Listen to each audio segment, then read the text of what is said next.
ప్రతీక ఆంధ్రప్రదేశ్ స్ఫూర్తి ప్రదాత ఆంధ్రప్రదేశ్ అభివృద్ధి ప్రదాత గౌరవ ముఖ్యమంత్రి నా ఆరాధ్య దైవం నారా చంద్రబాబు నాయుడు గారికి యువత స్ఫూర్తి ప్రదాత నిరంతర పోరాట యోధుడు జాతీయ ప్రధాన కార్యదర్శి నారా లోకేష్ గారికి వేదిక మీద ఉన్నటువంటి తెలుగుదేశం పార్టీ అతిరథ మహారథులందరికీ అదేవిధంగా వేదిక ముందున్నటువంటి తెలుగుదేశం పార్టీ కార్యకర్తలు నాయకులందరికీ నమస్కారాలు తెలియజేస్తూ రాష్ట్రం విధ్వంసం పునర్నిర్మాణం అనే తీర్మానాన్ని బలపరిచే అవకాశం ఇచ్చినటువంటి నాయకులకి మరొక్కసారి కృతజ్ఞతలు తెలియజేస్తూ రాష్ట్ర విభజన తర్వాత 2014లో రాష్ట్ర ముఖ్యమంత్రిగా బాధ్యతలు తీసుకున్నటువంటి గౌరవ ముఖ్యమంత్రి నారా చంద్రబాబు నాయుడు గారు రాజధాని లేనటువంటి రాష్ట్రం లోటు బడ్జెట్తో బాధ్యతలు స్వీకరించి లోటు బడ్జెట్ ఉన్నప్పటికీ పెన్షన్ కానీ జీతాలు కానీ 1వ తారీఖు ఖచ్చితంగా ఇచ్చినటువంటి నేత. అదేవిధంగా భారతదేశంలో ఏ రాష్ట్రంలోనైనా పరిశ్రమల కోసమైనా రాజధాని కోసమైనా భూసేకరణ చేస్తారు. భూసేకరణ చేస్తే ఖచ్చితంగా రైతుల ఆందోళనలు లాఠీ చార్జీలు ఇవన్నీ ఉంటాయి. కానీ భారతదేశంలో ఒక నాయకుడిని నమ్మి వేల మంది రైతులు వేల ఎకరాలు భూములు సమీకరించి రాజధానికి ఇచ్చారంటే అది నా నాయకుడి మీద ఉన్నటువంటి నమ్మకమని మరొక్కసారి తెలియజేస్తూ పోలవరం ఆగిపోయినటువంటి పోలవరాన్ని ముందుకు తీసుకెళ్లి ఎలక్షన్లో అప్పుడు చెప్పకపోయినా పట్టుసీమను నిర్మించి వేల ఎకరాలకి సాగునీరిచ్చినటువంటి నాయకుడు నారా చంద్రబాబు నాయుడు గారు లోటు బడ్జెట్తో రాష్ట్రంలో బాధ్యతలు తీసుకొని ఒక గాడిలో పెడితే ఒక్క ఛాన్స్ పేరు మీద వచ్చినటువంటి దుర్మార్గుడు జగన్మోహన్ రెడ్డి, అమరావతి రాజధానిని సర్వనాశనం చేసినటువంటి దుర్మార్గుడు. ఇక్కడ ఇతిహాసాల్లో అయినా పురాణాల్లో అయినా రాజధాని నిర్మాణం చరిత్రకారులకి యుగ పురుషులకే సాధ్యం. చరిత్రకారుడు చంద్రబాబు నాయుడు గారు కాబట్టి, యుగ పురుషుడు చంద్రబాబు నాయుడు గారు కాబట్టి రాజధాని నిర్మాణం ఆయనకు అవకాశం వచ్చింది. రాక్షస మనస్తత్వం కలిగినటువంటి జగన్మోహన్ రెడ్డి ఆ చరిత్రని తిరగరాయాలని చెప్పేసి విధ్వంసం చేశాడు. మళ్ళీ ఆ భగవంతుడు నారా చంద్రబాబు నాయుడు గారికి అవకాశం ఇచ్చింది.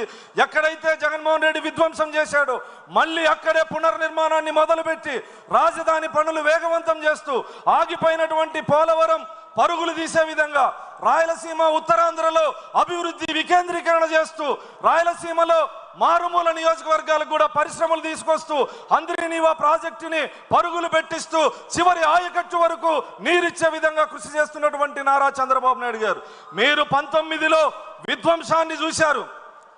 ఎలాంటి విధ్వంసం అంటే న్యాయ వ్యవస్థ మీద ఒక ముఖ్యమంత్రికి నమ్మకం లేక న్యాయ వ్యవస్థని విధ్వంసం చేసే విధంగా బహిరంగ లేఖ రాసినటువంటి ముఖ్యమంత్రిని గతంలో చూశారు. శాసనసభలో ఉండి శాసన మండలి వ్యవస్థ మీద నమ్మకం లేక శాసన వ్యవస్థని రద్దు చేస్తానన్నటువంటి దుర్మార్గుడు. అదేవిధంగా జీవో నెంబర్ 1 తెచ్చి పాత్రికేయ స్వేచ్ఛను కూడా హరించినటువంటి దుర్మార్గుడు. అంటే ఏ వ్యవస్థని వదిలిపెట్టకుండా అన్ని వ్యవస్థల్ని నిర్మూలంగా శాశ్వతంగా నాశనం చేసినటువంటి దుర్మార్గుడు.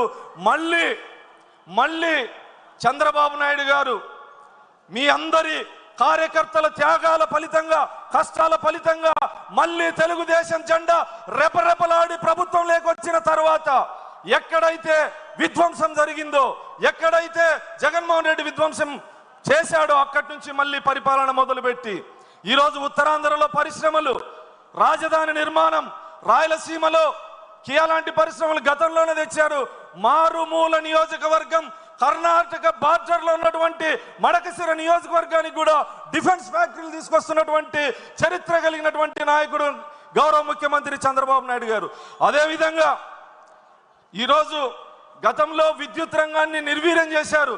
మళ్ళీ గౌరవ ముఖ్యమంత్రి చంద్రబాబు నాయుడు గారి ఆధ్వర్యంలో విద్యుత్ శాఖలో కూడా విప్లవం రాబోతోంది. ఆంధ్రప్రదేశ్ మొత్తం సౌర విద్యుత్తో రాబోతా ఉంది. సోలార్ ప్రాజెక్టులు రాబోతా ఉన్నాయి. మా ఒక్క నియోజకవర్గానికే దాదాపు 15,000 కోట్ల రూపాయలతో 4,000 మెగావాట్ల సోలార్ విద్యుత్తు శాంక్షన్ చేసినటువంటి చరిత్ర. అంటే ప్రతి నియోజకవర్గంలోనూ అభివృద్ధి సంక్షేమం రెండు కళ్ళుగా భావించి విధ్వంసం ఎంత స్థాయిలో జరిగిందంటే గతంలో ఎస్సీ ఎస్టీ బీసీ మైనారిటీ కాపు కార్పొరేషన్ని పూర్తిగా నిర్వీర్యం చేసి ₹1 రుణం ఇవ్వనటువంటి జగన్మోహన్ రెడ్డి పరిపాలన. మళ్ళీ గౌరవ ముఖ్యమంత్రిగా చంద్రబాబు నాయుడు గారు బాధ్యతలు తీసుకున్న తర్వాత మళ్ళీ అన్ని కార్పొరేషన్లకు జీవం పోసి ప్రతి కార్పొరేషన్ ద్వారా ఆయా కులాల అభివృద్ధికి కృషి చేస్తున్నటువంటి వ్యక్తి గౌరవ ముఖ్యమంత్రి చంద్రబాబు నాయుడు గారు.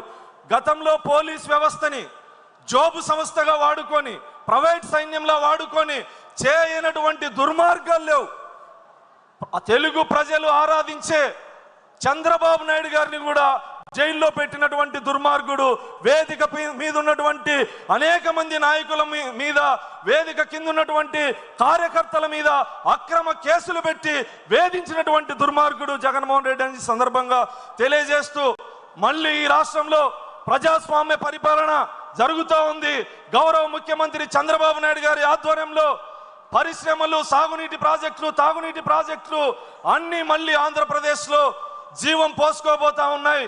ఖచ్చితంగా శత్రువులు సైతం గౌరవ ముఖ్యమంత్రి గారి గురించి మాట్లాడాల్సి వస్తే క్రీస్తు పూర్వం క్రీస్తు శకం లాగా అభివృద్ధిని తెలుగు రాష్ట్రాల్లో మాట్లాడుకోవాల్సి వస్తే చంద్రబాబు నాయుడు గారికి ముందు, చంద్రబాబు నాయుడు గారి తర్వాత ఖచ్చితంగా భావితరాలు కూడా మాట్లాడే విధంగా తెలుగు రాష్ట్రాలని అభివృద్ధి చేస్తున్నటువంటి గౌరవ ముఖ్యమంత్రి గారికి ఈ సందర్భంగా కృతజ్ఞతలు తెలియజేస్తూ, ఈ తీర్మానాన్ని బలపరిచే అవకాశం ఇచ్చినందుకు కృతజ్ఞతలు తెలియజేస్తూ, చివరిగా తెలుగుదేశం